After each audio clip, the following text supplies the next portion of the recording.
los auriculares. Bueno, la idea, de nuevo, mil gracias por este espacio. Mi idea es como, bueno, introducir algunas cuestiones, algunos conceptos, muy introductorio, muy comprimido también. Seguro muchas cosas de las que voy a hablar aquí van a ir viéndolas y explorando y profundizando en el curso. Pero bueno, si sirve para, bueno, para hacer un puntapié inicial, bienvenido sea. ¿Ustedes escuchan el ventilador de mi ordenador? No, ¿no? Vale.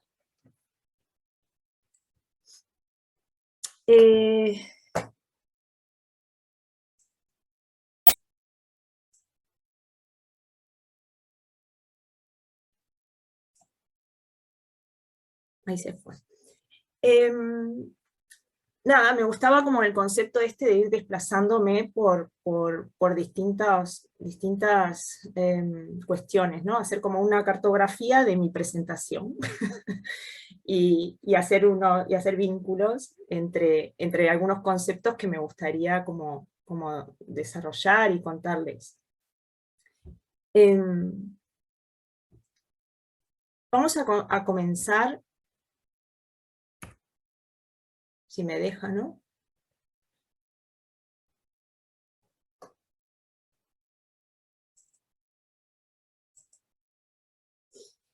Por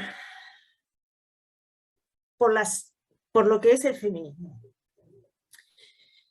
A nosotros nos encanta poner esta frase, digo nosotros porque es el equipo docente de jefas, porque es que el feminismo es la idea radical que sostiene que las mujeres somos personas. Y es tan obvio y de tanto peso irrefutable, ¿no? Que me gusta empezar por ahí. Esta frase que inicialmente se le adjudica a, no sé por qué, estas cosas que hace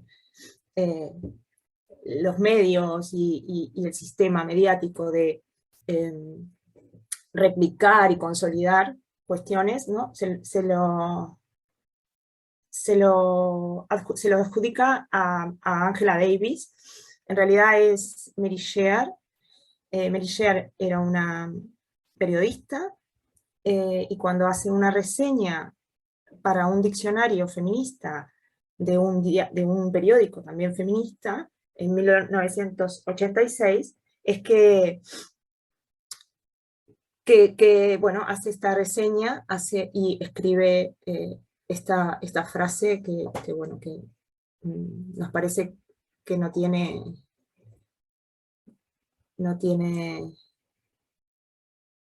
que tiene mucho peso, vamos, que no tiene, no hay cómo revertirla, ¿no? Y cuando hablamos de feminismos, y nótese que es con S, ¿no? En plural,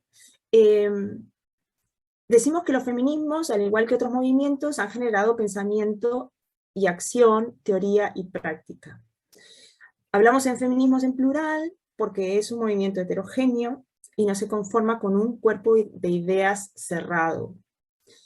Esto se debe a que su lucha contra el sexismo se instaura dentro de la compleja trama social, y que como movimiento político integral aborda cuestiones de distinto orden jurídico, ideológico, socioeconómico, y expresa la lucha de las mujeres contra cualquier forma de discriminación. Esta cita, esto es mío, porque bueno, es ¿no? Es como mi charla, y la pongo. A veces se han vuelto contradictorios, pero bueno, hay una lucha que sigue siendo única, ¿no? Que es esta, ¿no? La discriminación y la desigualdad.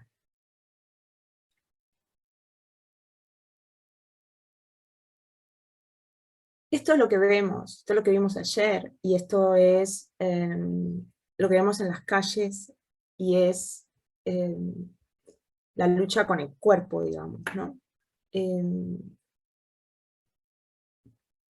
Pero también hay teoría, como he dicho, y la teoría feminista es esta extensión del feminismo a los campos teóricos y a los campos filosóficos. Abarca el trabajo realizado en varias disciplinas e incluye de manera prominente los enfoques en cuanto a los roles y la vida de las mujeres y la política feminista en la antropología y sociología, el psicoanálisis, la economía, los estudios de género, los estudios de las mujeres, la crítica literaria feminista y la filosofía, y también la arquitectura y el urbanismo y la ciudad, ¿no? La teoría feminista tiene como objetivo la comprensión de la naturaleza de la desigualdad y se centra en la política de género, las relaciones de poder y la sexualidad, o sea, las diferencias que existen.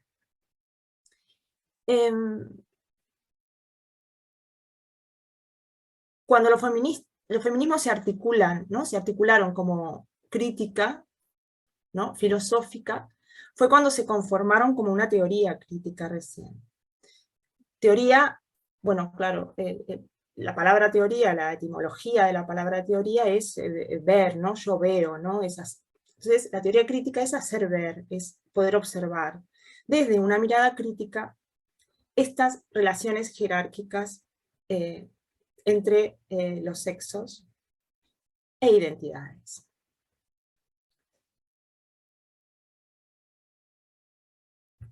Como, como comentó Jimena, si bien los feminismos arrancan, y podemos decir, en el siglo XIV o antes, porque ya teníamos a Christine de Pizan escribiendo La ciudad de las damas, y luego la larga lucha sufragista, que duró más de 100 años, que también pusieron el cuerpo, y que tenían el objetivo principal de conseguir y garantizar los derechos civiles, aparecen recién en los años 70, con lo que para Europa es la tercera ola, todos estos estudios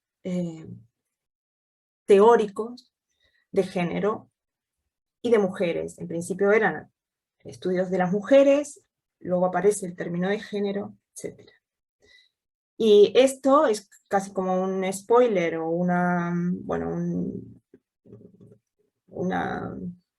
publicidad, porque ayer acabamos de sacar con Saida Mushi una antología, ¿no? Una recopilación de textos que van desde el 61 al 2011,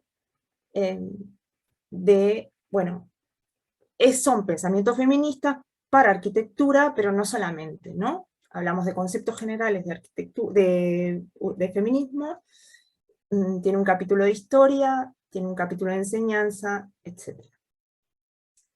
Y esto que ven aquí son como las primeras revistas que surgen de los estudios de la mujer o de los estudios feministas en la década del 70, que en general provienen de la academia, pero provienen de las estudiantes de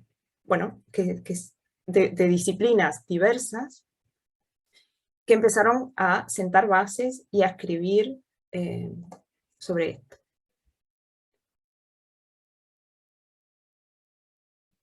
Perdón.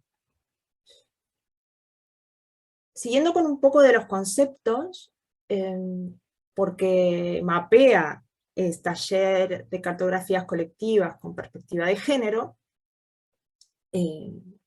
hablemos de lo que es género, ¿no?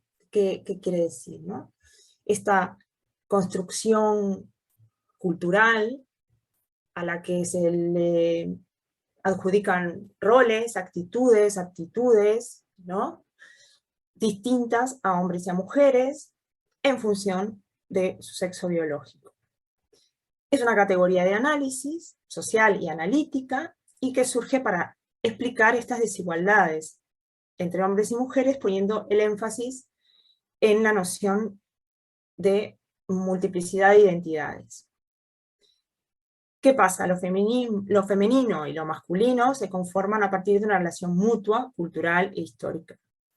Todo esto tenemos muchísima bibliografía, desde Simone de Beauvoir hasta ahora, ¿no? Hasta Butler y ahora más reciente, ¿no? El género es transdisciplinaria, es una categoría que es transdisciplinaria y que lo que hace es desarrollar un enfoque globalizador y remite a los rasgos y funciones psicológicos y socioculturales que se le atribuye a cada uno de los sexos en cada momento histórico y en cada sociedad.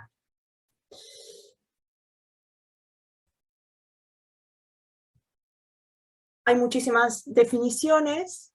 El término de género se instaura en el 75, Gail Rubin, en El tráfico de las mujeres, es donde define este sistema sexo-género. Jones Wallace Scott, que es una historiadora que tiene un libro precioso que habla de la invisibilidad, dice que el género es un elemento constitutivo de las relaciones sociales basado en las diferencias percibidas entre sexos, y un modo primario, esto es importante, de significar esas relaciones de poder. Es, según Gerda Lerner, otra historiadora, que tiene unos libros maravillosos también sobre mujeres y poder, dice que es la definición cultural de la conducta definida como apropiada a los sexos en una sociedad dada, en una época dada. Género es una serie de roles culturales, es una especie de disfraz, dice ella, una máscara, una camisa de fuerza en la que hombres y mujeres bailan su danza desigual. Lo que comentaba sobre, bueno, que es una categoría analítica, María Milagros Rivera Garreta, que habla sobre las distintas categorías para el análisis, donde está la categoría de mujeres, está el género, está la diferencia sexual, está el patriarcado, ¿no? Distintos conceptos que nos sirven como categorías para poder poner en relación, hacer análisis, crítica, etc.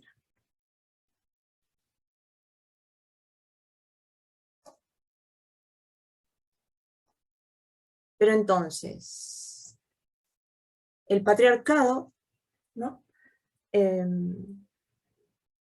Que también es otra categoría analítica, pero es como que quedó por detrás, ¿no? Es como que el género, ¿no? El concepto de género de alguna manera supera a la del patriarcado, ¿vale? En términos generales, el patriarcado puede definirse como un sistema de relaciones sociales sexo-políticas basadas en diferentes instituciones públicas y privadas y en la solidaridad interclases e intragénero de los hombres, quienes como grupo social y en forma individual y colectiva oprimen a las mujeres también en forma individual y colectiva y se apropian de su fuerza productiva y reproductiva, de los cuerpos, sus productos, ya sean como medios pacíficos o mediante el uso de la violencia. Los estudios feministas sobre el patriarcado y la constatación de que se trata de una construcción histórica y social señalan las posibilidades de cambiarlo por un modelo social justo e igualitario. Cuando lo que digo es que está como antes del concepto de género, porque a través del patriarcado no es tan fácil, ¿no? O de alguna manera es insuficiente comprender cómo operan, ¿no? estas diferencias de poder, digamos. No sé si se entiende, esto es muy teórico, ¿no? Pero estableciendo los conceptos de género y los roles asignados según el género, es más fácil poner en relación que solo hablar de un sistema que lo acapara todo, ¿no? Entonces, esas desigualdades, esas diferencias, de alguna manera jerárquicas, se establecen a través de la categoría de género.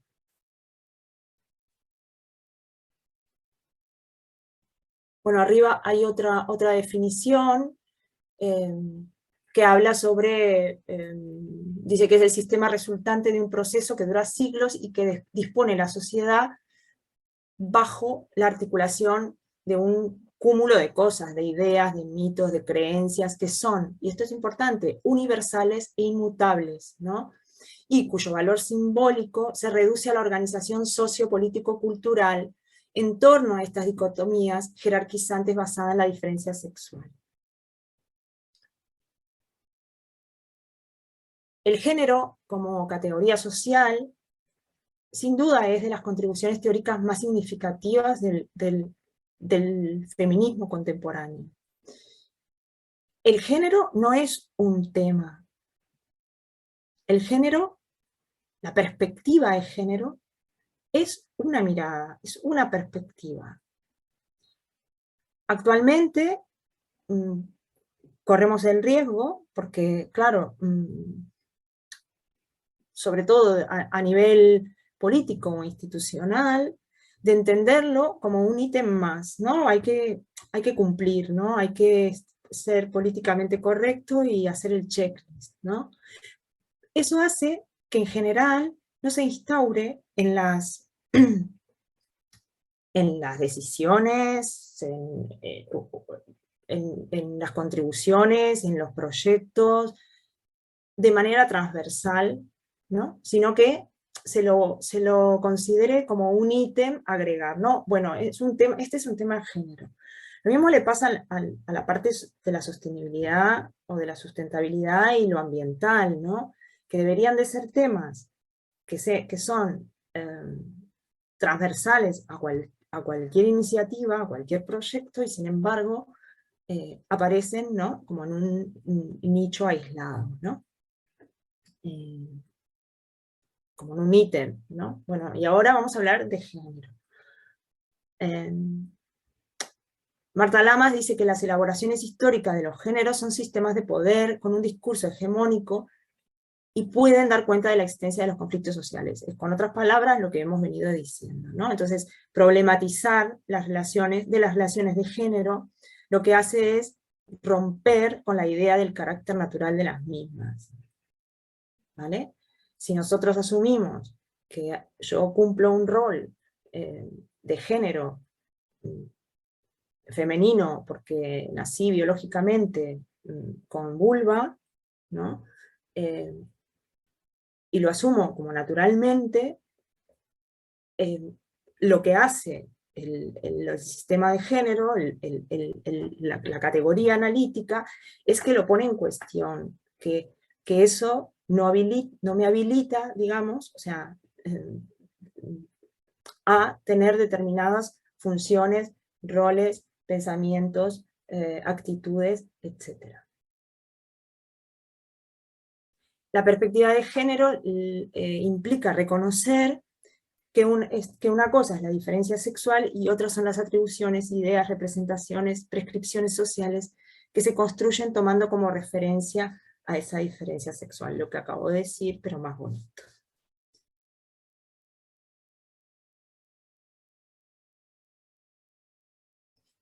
Bueno, esto es un poco lo que conté, ese es el primer libro del año 49, en 1949 Simone de Beauvoir escribe El segundo sexo, donde básicamente lo que dice, bueno, básicamente, es un libro maravilloso, da como el puntapié inicial en el 49, pero ya como empieza como, bueno, a moverse las bases para la tercera ola de la década de los 60 y 70, lo que seguramente han escuchado sobre que no se nace mujer, se llega a serlo, ¿no? que básicamente es esto. Y cuando, según ella, según Marta Lamas también, ¿no? Cuando aparece este libro en el 49, el término de género solo se mueve, digamos, ¿no? O lo incorporan en las ciencias sociales. Yo diría que hasta ahora, ¿no? Pero bueno, hasta los 90 capaz, o por ahí.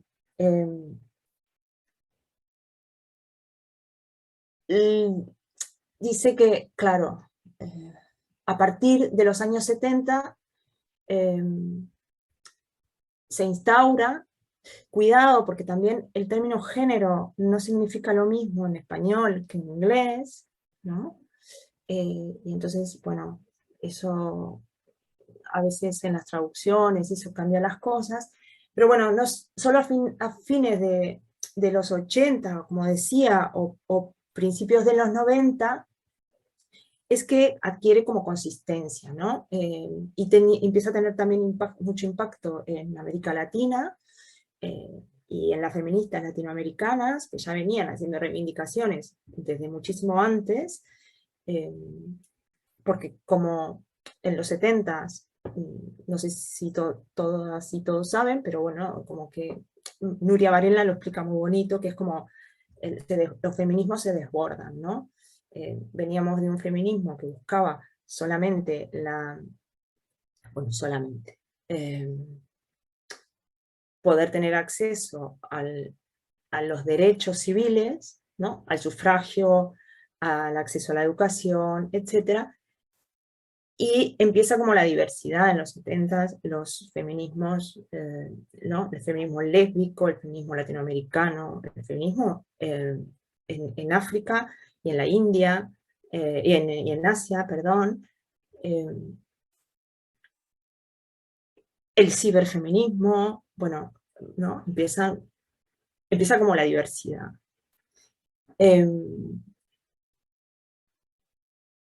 Entonces, claro, es como ahí, en ese momento, ¿no? Que de las ciencias sociales se empieza como a esparcir a otras disciplinas. De hecho, lo que le molestó mucho a la academia, y creo que le sigue molestando también, es el tema de la interdisciplina, ¿no?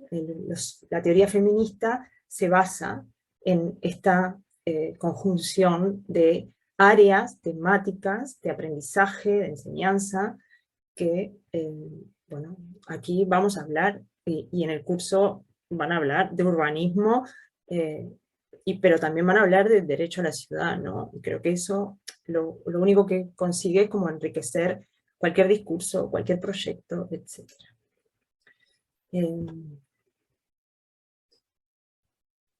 Por seguir con cuestiones de conceptos y de definiciones, bueno, hay muchísimos diccionarios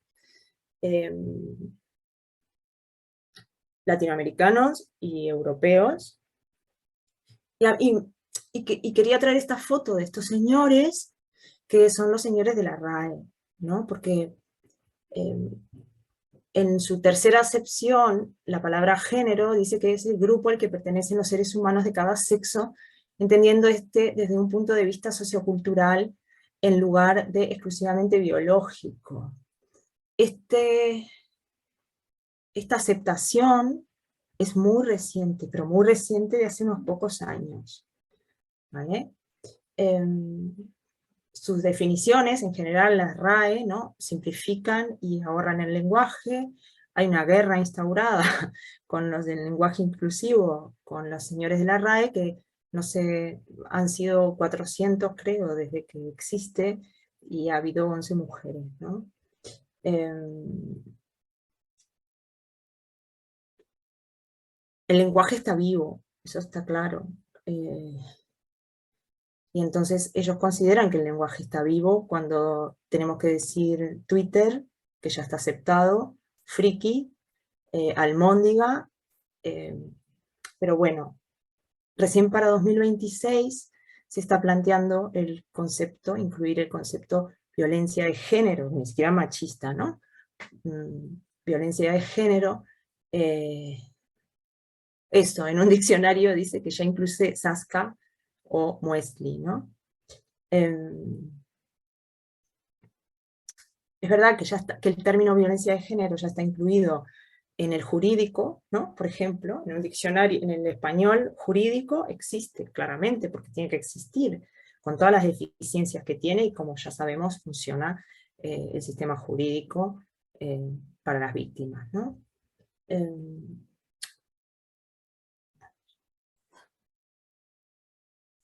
Sí, esto. Sí, estaba bien. Casi 500 son los miembros desde la fundación, ¿no? Y entonces, claro, 11 han sido las mujeres.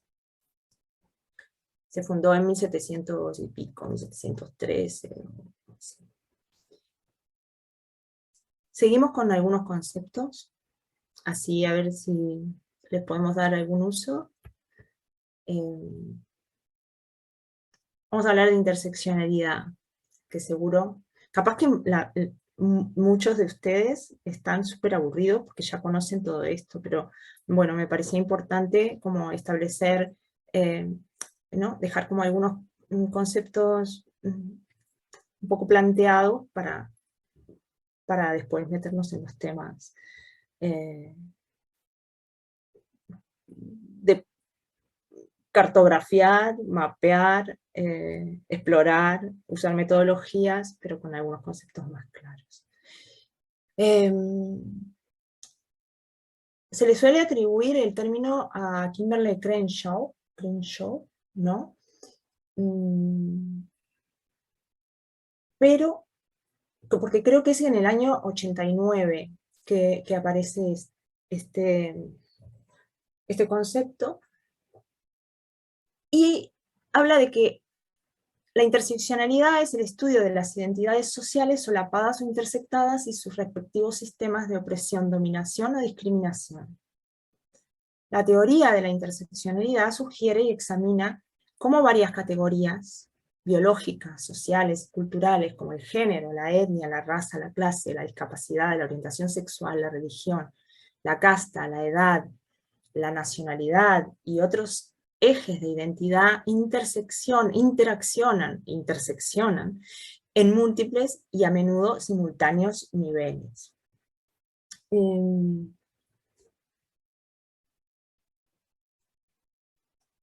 Es muy difícil poder interpretar nuestra identidad con una sola, ¿no? Categoría, si se quiere, o característica, ¿no? Algunas son circunstanciales, ¿no? Nadie elige nacer donde nace, ni ser de la raza que es, ¿vale? Pero bueno, este documento, diagrama, que es como súper conocido, ¿no? Donde aparecen como arriba todos los privilegios y abajo todas las formas de opresión y cómo se intersectan de alguna manera.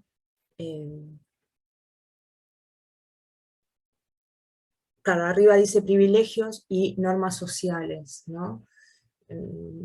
También van como muy asociados, no es ingenuidad este título, ¿no? Este diagrama es de Patricia Hill Collins, y una de las cosas de las que habla en la interseccionalidad es de tener en cuenta este solapado, estas intersecciones a la hora de hacer un análisis crítico en cualquier ámbito, ¿no? Y por tanto habla de la diversidad y habla de las distintas opresiones y cómo pueden ser cada vez más agudas, ¿no? Más impresionantes, más imponentes, dependiendo bueno, de estas características y cómo se interseccionan. Em, Puse esa foto porque yo creo que estamos en un momento de los feminismos, que somos como plenamente conscientes, quizá más que nunca, de que un feminismo no puede ser sino es antirracista, decolonial, antipatriarcal, antifascista, anticapitalista y anti de clase, ¿no?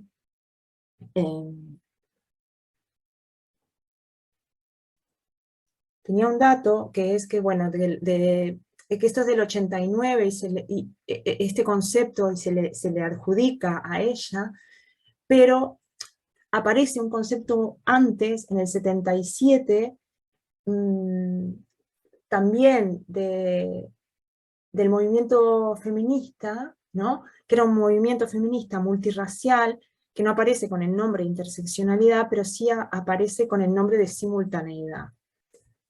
Mm, Tengo el dato por ahí, ya si lo quieren se los puedo dar. Entonces, ¿cómo pasamos de la teoría a esa experiencia urbana de las usuarias? Ahora vamos a hablar de territorio, ¿no? Yo soy muy cansina y muy pesada con esta frase porque me parece que la resume un montón, o sea, resume eh, el tema de la exclusión, ¿no?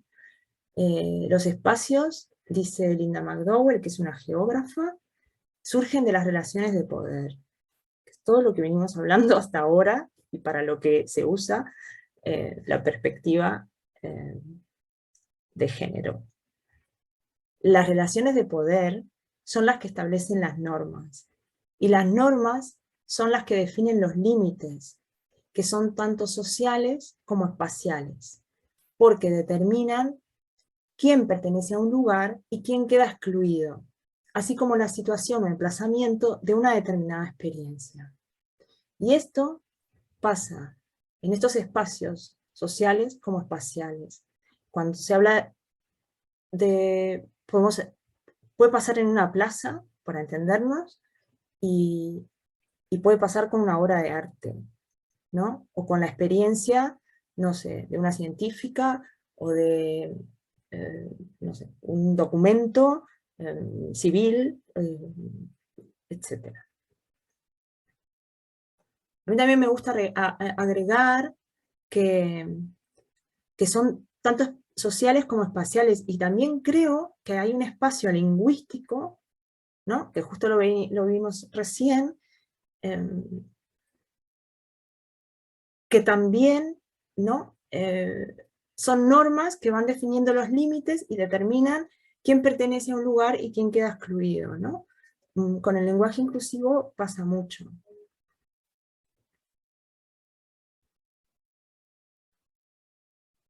Entonces, eh, ¿qué da?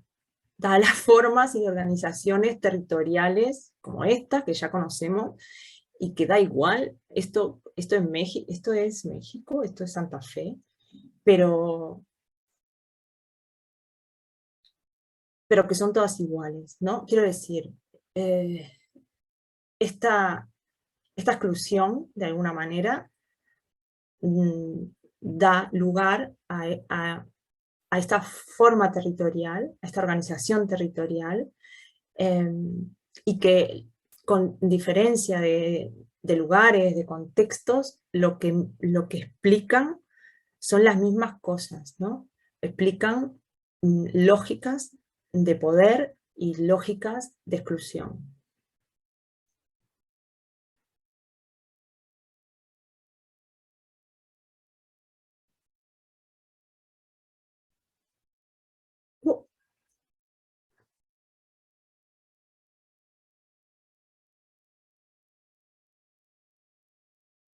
La ciudad, esto quería ponerlo porque es la Carta Mundial por el Derecho a la Ciudad, y habla de la ciudad contemporánea. Entonces arranca diciendo: iniciamos este nuevo milenio con la mitad de la población viviendo en ciudades. Esto es del 2022, 21, 2001, perdón, como así. Según previsiones en el 2050, la tasa de urbanización en el mundo llegará al 65%. Las ciudades son potencialmente territorios con gran riqueza y diversidad económica, ambiental, política y cultural. Sin embargo, en sentido contrario a tales potencialidades, los modelos de desarrollo implementados en la mayoría de los países empobrecidos se caracterizan por establecer niveles de concentración de renta y de poder que generan pobreza y exclusión, contribuyen a la depredación del ambiente y aceleran los procesos migratorios y de urbanización, la segregación social y espacial y la privatización de los bienes comunes y del espacio público. Estos procesos favorecen la proliferación de grandes áreas urbanas en condiciones de pobreza, precariedad y vulnerabilidad ante los riesgos naturales. Cuando hablamos del transporte, hablamos de que la globalización de los mercados y el crecimiento del automóvil o de la movilidad motorizada, al final son como las dos caras de una misma moneda, ¿no? Y los dos grandes sectores consumidores de energía y generadores de residuos son la construcción y el transporte. Esto es un mapa de los vuelos, ¿no? Y hoy más que nunca el tema ambiental tampoco debería de estar alejado de cualquier agenda, pero de verdad.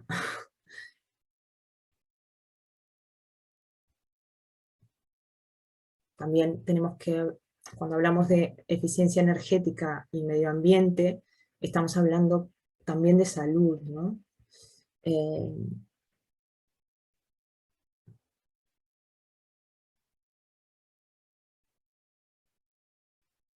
También hablamos, cuando hablamos de poder, hablamos de esta depredación que se hace del territorio, y lo mismo, cuando pongo esta foto, puede ser un barrio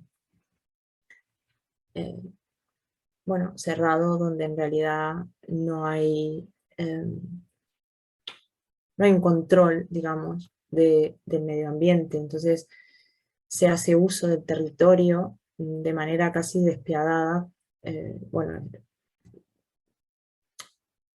ha pasado, bueno, están pasando que la naturaleza quiere, ¿no? Vuelve a su cauce, vuelve a su, a su estado natural. Aquí en España pasa mucho con urbanizaciones que se construyen, o incluso ciudades que se construyen sobre cauces de río, ¿no? Y entonces cuando la naturaleza aprieta un poco, bueno, hay inundaciones, etc. O los capibara, ¿no? Ahora me estoy acordando ahora mismo que pasaron que pasaron en Buenos Aires, ¿cómo se llama? Nordelta. En Nordelta, es lo mismo, ¿no? Y todo esto en términos generales, ¿no? Exclusión en términos de habitabilidad, en este caso en centralidades, ¿no? En áreas centrales o áreas consolidadas. Pero también en el área rural, la precariedad, la exclusión urbana y también social, ¿no? Da igual, o sea, quiero decir, el concepto es el mismo en Uruguay, como es aquí, o en Marruecos, como es la otra foto. Entonces, ¿por qué el urbanismo feminista sostiene que los territorios y su ordenación, nuestras ciudades y nuestros barrios se han configurado a partir de estos valores de una sociedad que es patriarcal y androcéntrica? Bueno, porque el espacio urbano lo que hace es el escenario, ¿no? Es la plataforma donde se van a ver representadas estas desigualdades y a la vez desde donde también se reproducen, ¿no? Estas desigualdades de acuerdo a los valores que se neutralizan, perdón, que se naturalizan y se ven como neutrales, como objetivas, como universales, ¿no? Los valores el proyecto y la planificación han sido simplificados a una valoración sesgada, ¿no? A una mirada, a una única mirada, desde la zonificación, el funcionalismo o la negligencia técnica y política, un urbanismo con criterios de género disminuye la desigualdad de oportunidades para las mujeres en el derecho a la ciudad. ¿Por qué? Porque las tendrá en cuenta, ¿no? Porque tendrá en cuenta esas necesidades, porque al final, bueno, son las que siguen siendo, aunque no deberían, las que sostienen. Y para ilustrar todo esto que estoy diciendo, era un vídeo y lo que hice fue armar esto porque me parece alucinante, ¿no? Que el juego, la plaza de juego de niñas y niños, ¿no? Está eh, enrejado dentro del edificio, de las viviendas, ¿no? Y el parque, que es lo que tendría que ser el parque, ¿no? Está ocupado por los coches, ¿no? Entonces, ¿cuáles son las prioridades que tenemos?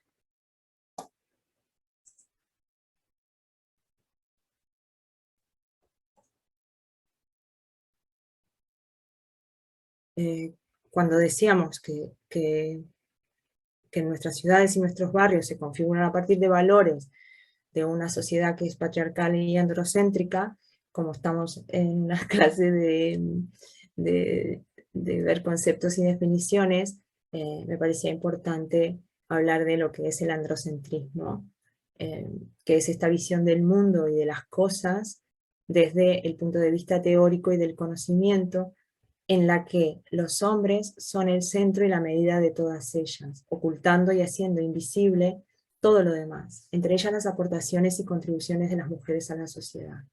Una visión androcéntrica presupone que la experiencia masculina sería la universal, la principal, la referencia o representación de la humanidad, obviando la experiencia femenina.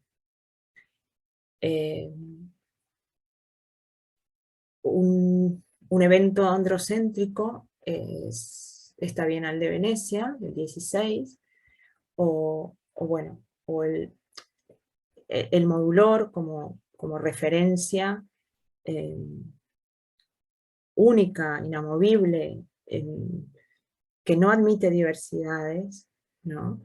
de un modelo, ¿no? Tener un modelo es tener la referencia que te va a guiar aparentemente en todo. Bueno, podríamos hablar del Neusser, etcétera, etcétera. O bueno, o el dibujo de Da Vinci sobre Vitruvio, ¿no? Sobre el trabajo de Vitruvio. Voy a ir un poco más rápido porque no voy a terminar ni mañana. Lo que hablábamos, nuestro sistema económico y nuestra forma de vida están sostenidos literalmente sobre los cuerpos de las mujeres. Son las que en este iceberg, por ejemplo, de los cuidados, no hacen el trabajo sucio en el sentido de el trabajo de sostener la vida, ¿no? La producción, transformación y gestión de los territorios en el capitalismo financiero extractivista aparece todo como falso en el sentido de no se mira realmente cuál es el habitar, cuál es la vida, cuáles son nuestros recorridos, por dónde nos movemos, ¿no? Es todo como si tiene vistas, los anuncios, por ejemplo, siempre son como todos una vacación, no hay cocinas ni casas que limpiar, etcétera, etcétera, ¿no? Hay niños que cuidar, vestir, alimentar, ancianos que pasear, que visitar, etcétera. Y esto es lo que hablábamos de la falsa neutralidad. El urbanismo lo que hace es ignorar de alguna manera la complejidad de la vida, ¿no? Que es compleja porque la vida de todas es diversa. Es diversa porque nosotras somos diversas. El libro de Jane Jacobs, que seguro lo conocéis, tiene en la introducción, que lo puedo leer, no sé, pero dice este libro es un ataque contra el actual urbanismo y la reconstrucción urbana. También es principalmente un intento de presentación de unos nuevos principios de planificación y reconstrucción urbana, diferentes, incluso opuestos a los que se enseñan hoy en todas partes, desde las escuelas de arquitectura y urbanismo hasta los supuestos dominicales de los periódicos y las revistas femeninas. El ataque no se basa en objeciones nimias sobre los diferentes métodos de edificación ni en distinciones quisquillosas sobre los diseños de moda. Es más bien un ataque contra los principios y los fines que han modelado el moderno y ortodoxo urbanismo y la reconstrucción urbana. Para exponer unos principios diferentes, y esto es súper importante, voy a escribir esencialmente sobre cosas corrientes y vulgares. Por ejemplo, qué tipos de calles son seguras y cuáles no. ¿Por qué algunos parques urbanos son maravillosos y otros son cepos y hasta trampas mortales? ¿Por qué ciertos barrios bajos siguen siendo bajos y otros se rehabilitan solos, a pesar de las resistencias oficiales y financieras? ¿Por qué el centro de una ciudad y las áreas comerciales se desplazan? ¿Qué es? Si es que es algo, una vecindad auténtica, ¿y qué labores hace? Si es que hace alguna, en las grandes ciudades. En resumen, escribiré sobre cómo funcionan las ciudades de la vida real, pues solo así conoceremos qué principios urbanísticos y qué prácticas de rehabilitación pueden estimular la vitalidad social, económica de las ciudades y qué principios y prácticas matarían estos atributos. Hablar de la vida real es hablar de la vida cotidiana, ¿no? Los espacios, estos espacios que tienen en cuenta estas necesidades de la vida cotidiana son los que permiten los cuidados, el propio, el de los demás, y fomentan espacios de intercambio y de ayuda mutua, y generan comunidad. Pero ¿qué cuidados tenemos, ¿no? En el modelo de organización social y económica actual, el trabajo de los cuidados tiene algunas características, que las principales son que es invisible, que son imprescindibles para mantenernos vivas como personas, que es gratuito y precario, y que tiene sexo, origen y clase social.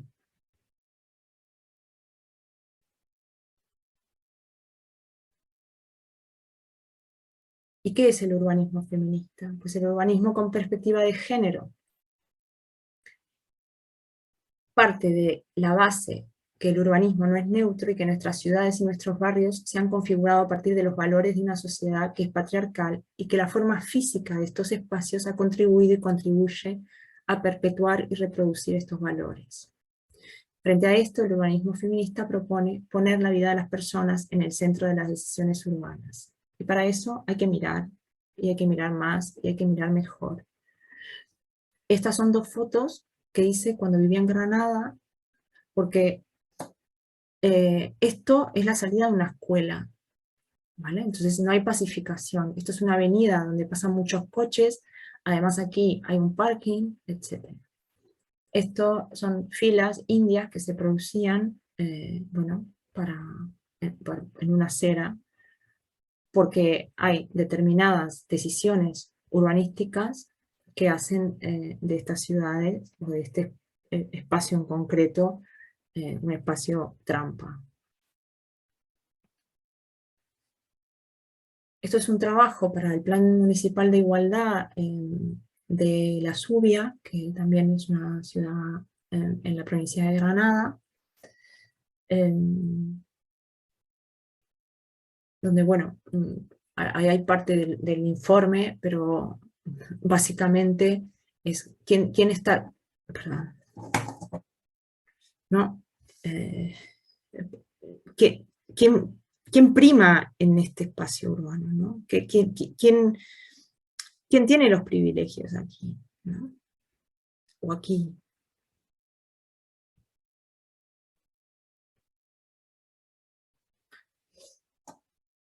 Sí, somos diversas. Somos personas diversas. Diversas son nuestras necesidades y diversa es la experiencia vital de los espacios que habitamos. Hay variables identitarias y hay variables experienciales.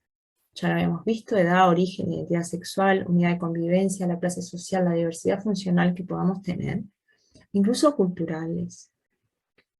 Y hay experienciales, los roles asignados, actividades obligadas, opcionales, horarios, capacidades relacionadas. Entonces, estas variables se van a cruzar, como vimos, con la interseccionalidad y se van a materializar en forma de privilegios u opresiones en los territorios y en los usos de ellos, ¿no? Por ejemplo,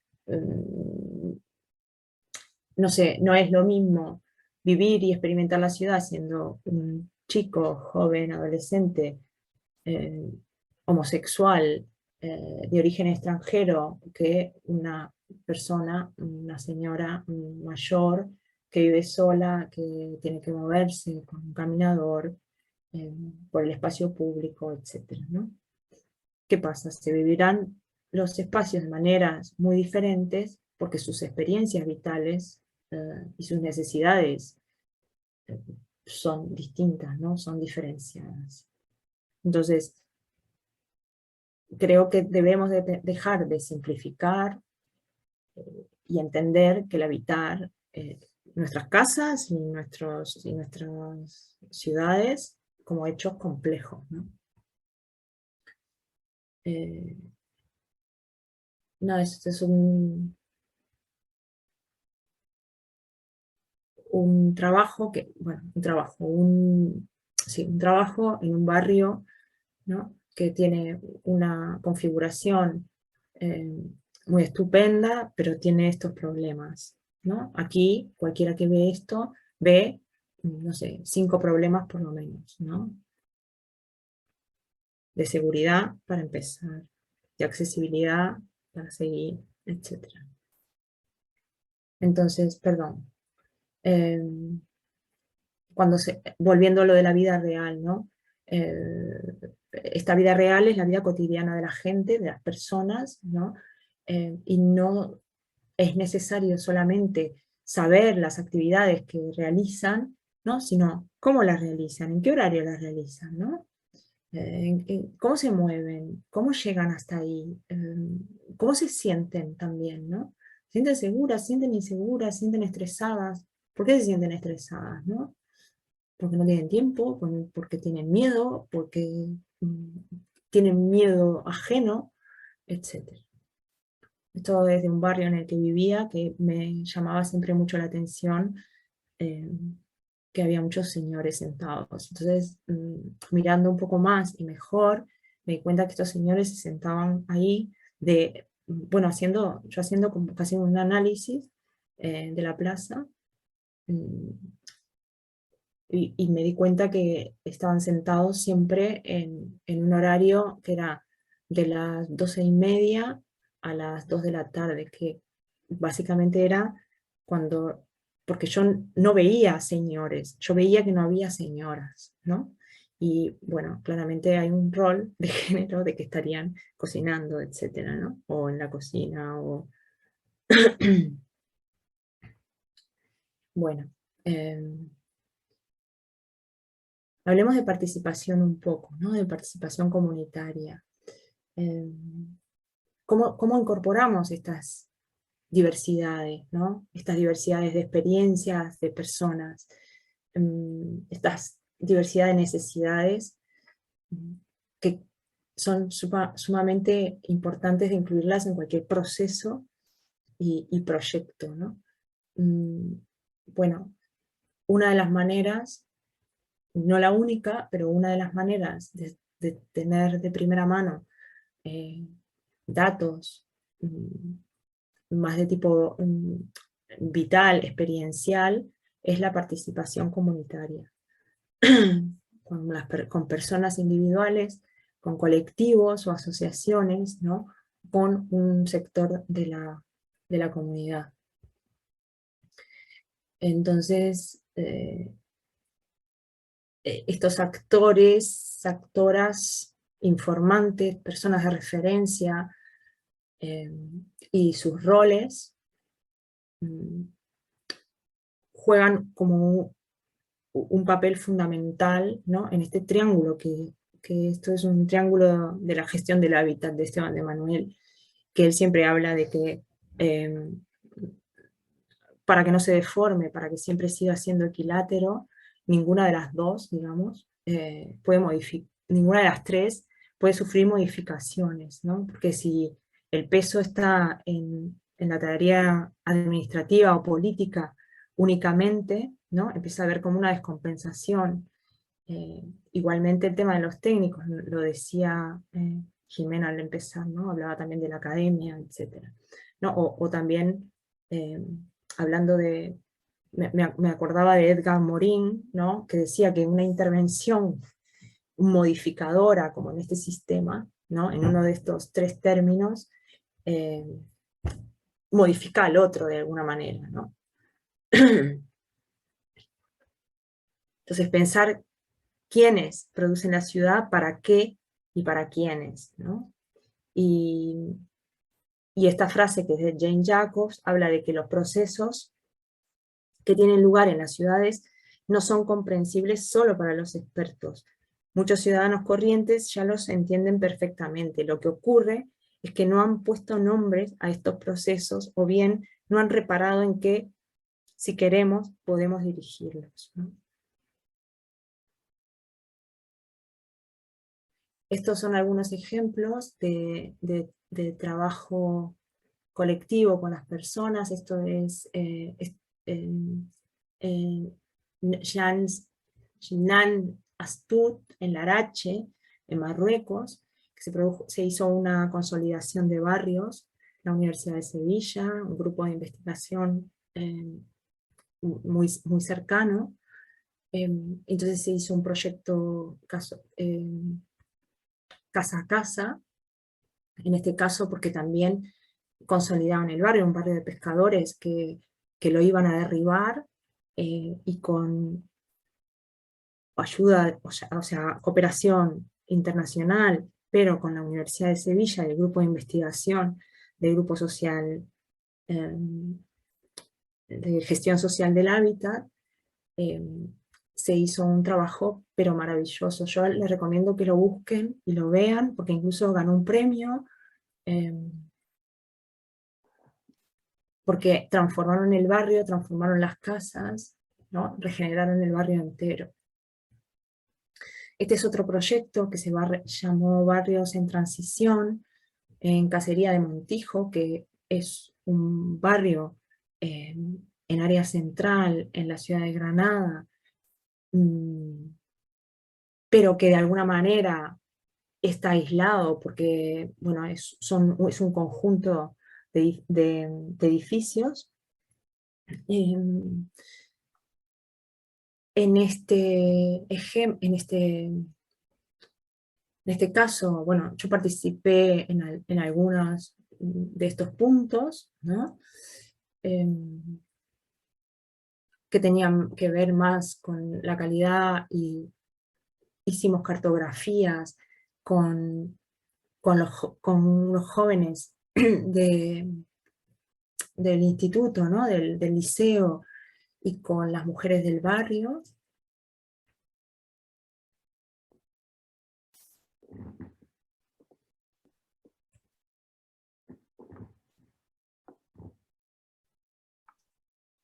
Aquí abajo, bueno, no voy a explicar el proyecto, ¿no?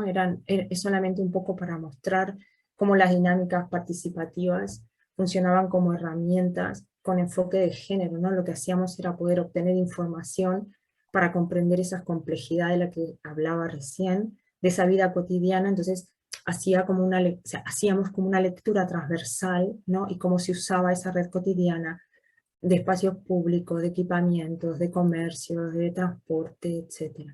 Y aquí abajo, esta era como la pieza, digamos, donde están todos los edificios. Es un barrio, obrero, con muchísima inmigración. Aquí había un colegio, estaba el liceo, entonces trabajamos con chicas y chicos de 15 años,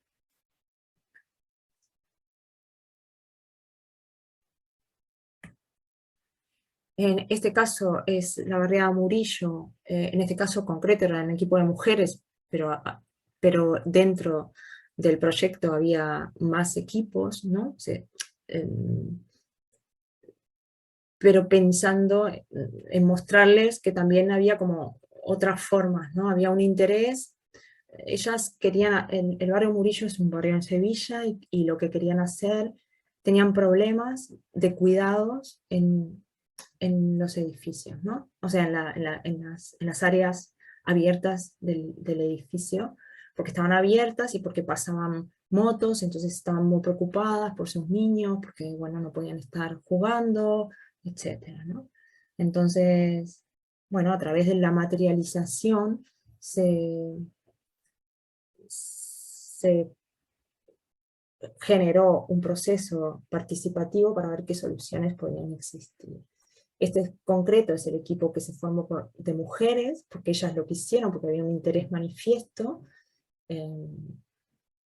porque había necesidades específicas, que era ese espacio para compartir con los mayores que cuidaban ellas, y las niñas y niños que cuidaban ellas. Sí que tenían un sentimiento más desarrollado del trabajo colectivo y comunitario, reforzó mucho la autoestima, bueno, había todo un reconocimiento propio que las reforzó, las cohesionó mucho más y que le dio como mucha identidad al barrio, etc.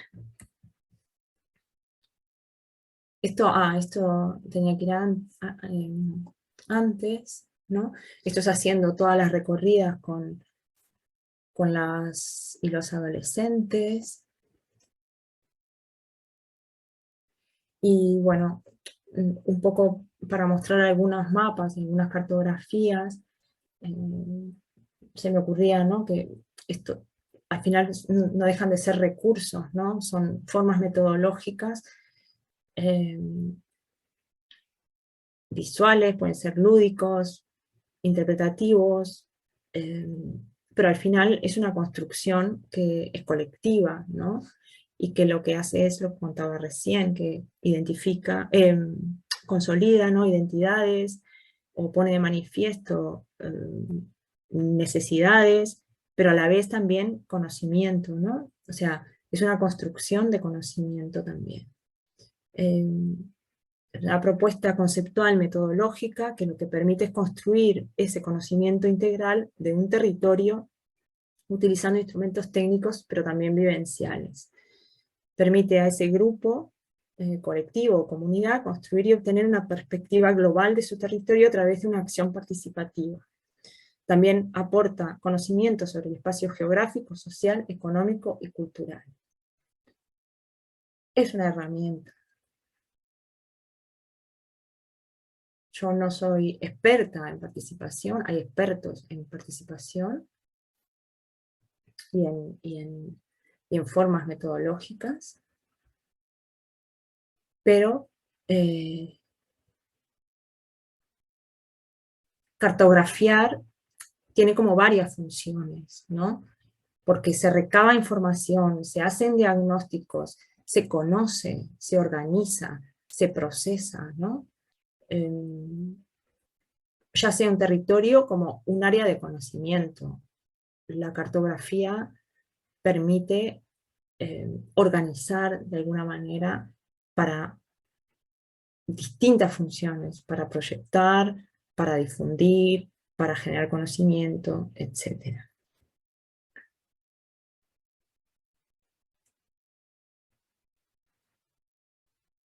Pero ese territorio también puede ser el territorio, el propio cuerpo, ¿no? Incluso los mapas sensoriales o emocionales. En este caso, el Nocturnas, que es un libro de Sara Ortiz, del colectivo Punsis, que trabaja con mujeres que trabajan de noche. Ella, su tesis doctoral, es una tesis aplicada a mujeres distintas actividades que realizan en la noche, y bueno, trabaja también con estos mapas corporales que sirven para analizar cómo se vive a través de nuestro cuerpo las emociones, sensaciones y otras manifestaciones físicas y sensoriales en relación a los espacios y entornos que habitamos y ese trabajo nocturno, ¿no? Entonces conecta las vivencias corporales de lo más privado del cuerpo, ¿no? Lo íntimo, con el espacio público, el ámbito público y el entorno urbano. Bueno, este es el ejemplo del barrio de Cacería que les contaba.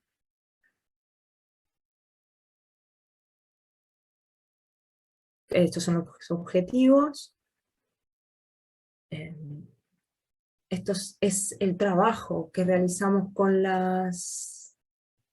a partir de los recorridos y de los trabajos en mesa y al aire libre con las adolescentes y adolescentes. Estas eran formas de sistematizar el tema de los horarios, por ejemplo, ¿no? Como los chicos hacían un uso del espacio público absolutamente diferente al de las niñas, ¿no? Estar de novio, ¿no? A ver, el tema del espacio, nos llamaba mucho la atención como ellos estaban en el espacio público, hasta en el barrio, digamos, en las plazas del barrio hasta mucho más tarde, por ejemplo, que ellas, ¿no? Miren, tareas domésticas, ¿no? A las 14 que se ve que lo ponían a poner la mesa, ¿no? Y ellas tenían como un despliegue de estas tareas durante el día bastante más amplio.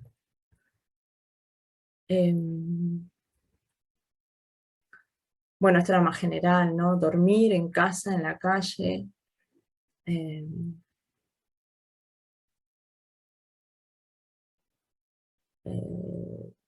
casa, y ellas en casa, ¿no?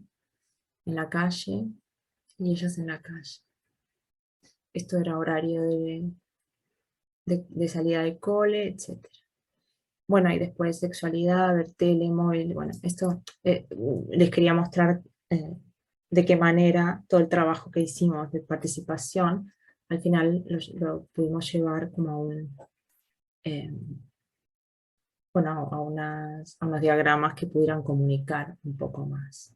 Este es en la plaza de ese barrio, porque también trabajamos con las viviendas, entonces hicimos la tipología y bueno, hicimos algunos trabajos de participación que estuvieron como muy interesantes, porque al final era una forma para la comunidad de reconocer las actividades dentro del ámbito privado, pero también tenía la connotación esta de sacarla al espacio público, etc. Y después la revalorización y visibilización de la historia de las mujeres de este barrio, ¿no? Generar esta cohesión también identitaria, de orgullo, ¿no? de la historia de ellas y de cuando llegaron al barrio, etc., ¿no? Entonces también al final redunda de alguna manera en mejores condiciones para el barrio. Repensar los espacios y actuar sobre ellos contribuye a configurar las realidades. Soluciones basadas en lógicas económicas, funcionales, universales, simplificadas, alejadas de la vida real, de la vida cotidiana, de la sustentante y de la experiencia diversa, lo que hacen es dejar fuera a las mujeres, a los cuerpos disidentes y a todas las personas que al final son dependientes, ¿no? El urbanismo feminista va a analizar cómo los roles de género influyen y también tienen implicancias directas, como dijimos, en las decisiones urbanas. Así que a mirar mejor, a mirar más, a escuchar, a dejar participar y a hacer crítica de la buena, ¿no? Porque, bueno, al final, no, los espacios que habitamos no son neutros. Gracias y perdón por la tardanza.